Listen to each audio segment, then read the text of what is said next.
안녕하세요. 신앙과 신학 신신 이야기숲 가이드 황수진입니다. 어느덧 2023년 새해가 가까워오네요. 그래서 오늘 기독교 요리조리 시간에는 성경에는 있지만 우리에게는 매우 생소한 이스라엘의 새해, 나팔절에 대해 알아보기로 하겠습니다.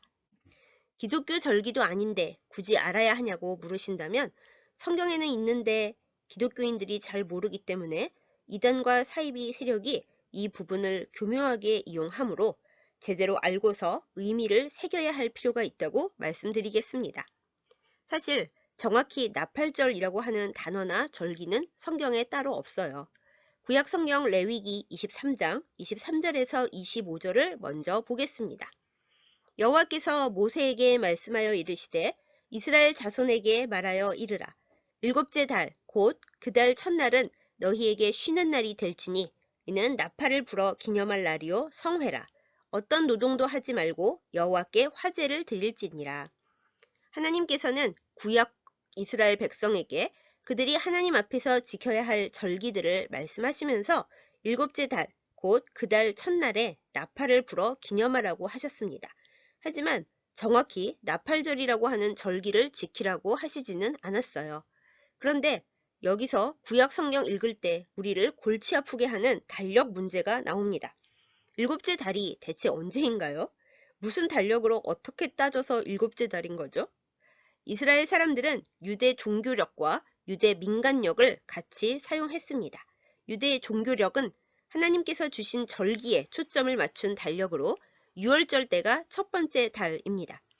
오늘 말씀 본문도 6월절 때를 1월로 하는 종교력으로 보았을 때 일곱 번째 달의 1일에 나팔을 불어 기념하라는 말씀입니다. 그런데 유대 민간력은 종교력의 일곱 번째 달이자 대속죄일과 초막절이 다 들어있는 에다님월을 1월로 해요. 참 복잡하죠? 참고로 양력으로 따져보면 유대 종교력의 1월은 양력으로 3월에서 4월경이고 유대 민간력의 1월은 양력으로 9월 말경입니다. 그러니까 나팔절은 9월 말경에 있는 거죠. 그래서 사실 저도 이스라엘의 새해 절기 이야기를 준비하면서 고민을 많이 했어요. 이스라엘의 새해는 가을인 건데 겨울인 우리 새해에 이 이야기를 하는 게 과연 어울리는 건가 했죠. 하지만 새해, 설이라는 의미에 초점을 맞추기로 했습니다. 단순하게 요점을 말씀드리면 이스라엘의 설은 가을에 있습니다. 성서시대에는 종교력의 1월, 즉 6월절을 주로 새해로 지켰대요. 그런데 이스라엘 나라가 없어지고 유대인들이 온 세계를 떠돌면서 유대인들은 자신들의 지혜를 모은 탈무드를 중심으로 해서 절기를 지키게 되었답니다. 그렇게 점점 유대 민간력으로 볼 때 새해 첫날인 나팔 부는 날을 나팔절 그리고 새해 첫날로 지켜 오늘날에 이르게 됐다네요. 탈무드에는 이 나팔절에 아담과 하와가 창조되었다는 전설이 들어있어요.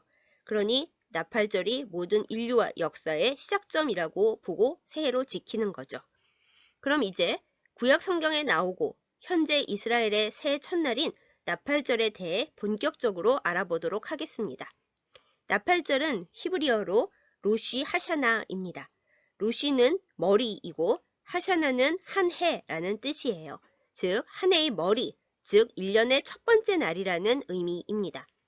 이스라엘의 새해 나팔절은 이름 그대로 순양의 뿔로 만든 나팔을 부는 것으로 시작됩니다. 금음달에서 초승달로 바뀌는 때에 시작해요. 옛날에는 이 나팔절의 시작점을 찾기가 많이 번거로웠다고 합니다.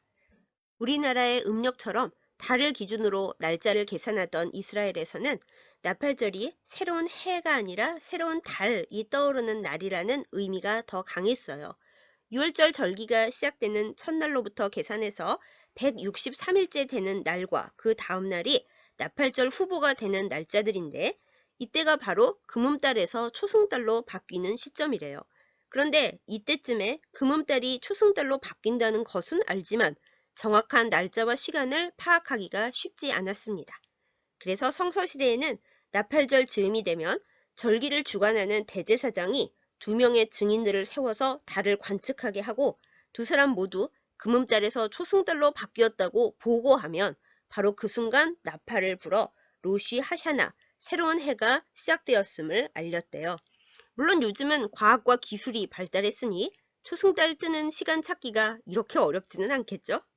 새해의 시작을 알리며 부는 나팔은 순양의 뿔로 만든 양각 나팔입니다. 왜 굳이 순양의 뿔로만 나팔을 만드는가에 대해서는 성경의 하나님의 명령이기도 합니다만 창세기 22장에서 아브라함이 아들 이삭을 번제물로 드리게 될 뻔했을 때 하나님께서 이삭을 대신할 순양을 미리 준비하셨고 그 순양의 뿔이 수풀에 걸려 있었다는 이야기에 유래가 있다고 알려져 있습니다. 나팔을 불 때는 세 가지 소리들과 정해져 있는 순서를 따릅니다.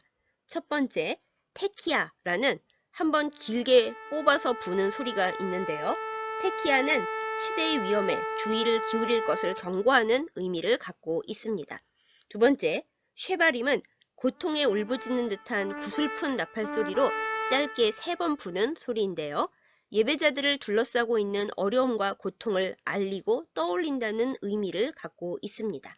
마지막으로 테루아는 날카롭게 울부짖는 듯한 소리로 최소한 9번을 부는 소리인데 사람이 자신의 내적인 문제 및 세상의 악과 맞서 싸운다는 의미를 지니고 있다고 합니다.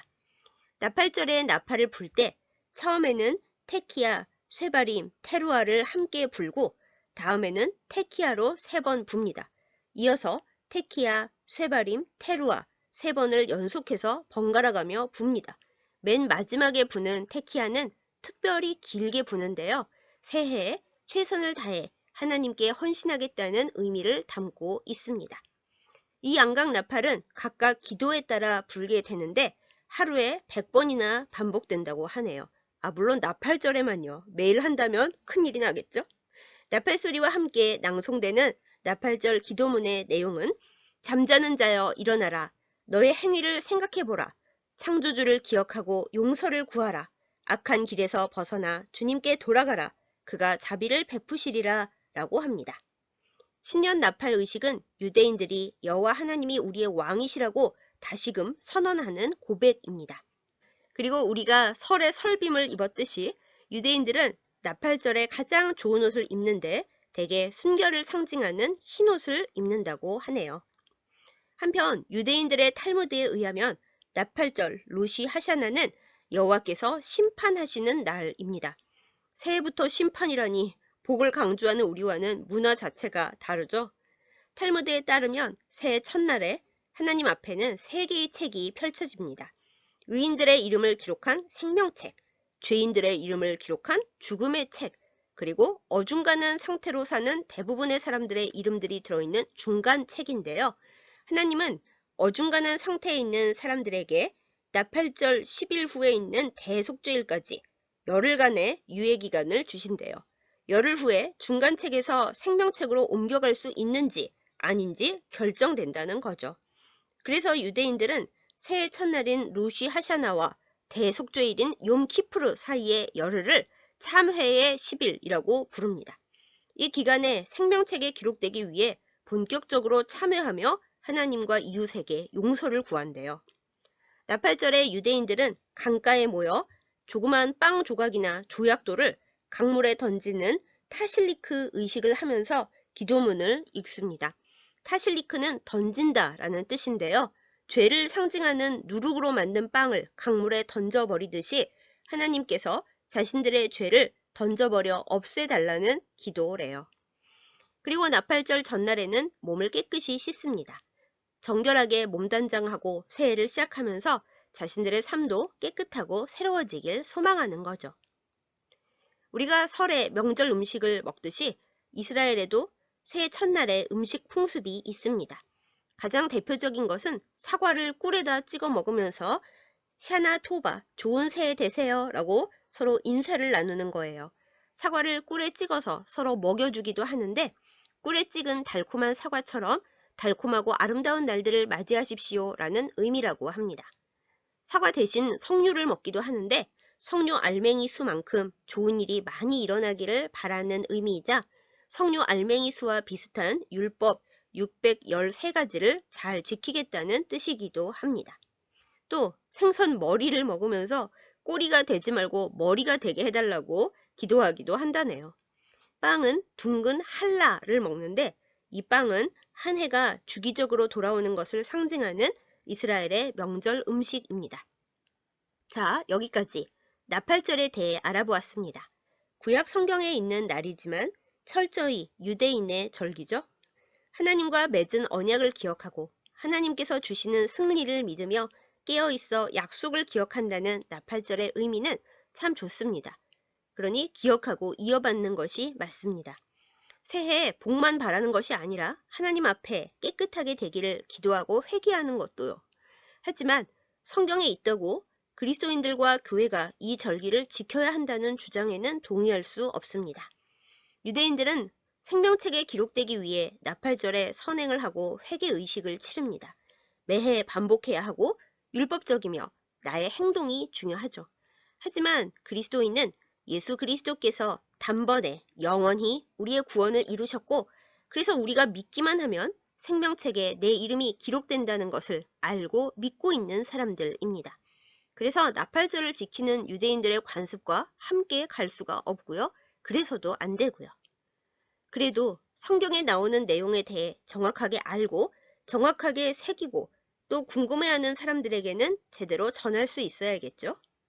다가오는 새해에 깨끗하게 해주시고 깨어있으라 나팔을 부시는 하나님의 뜻을 명심하면서 내 이름이 생명책에 기록된 것을 감사하고 기뻐하는 우리가 되었으면 좋겠습니다.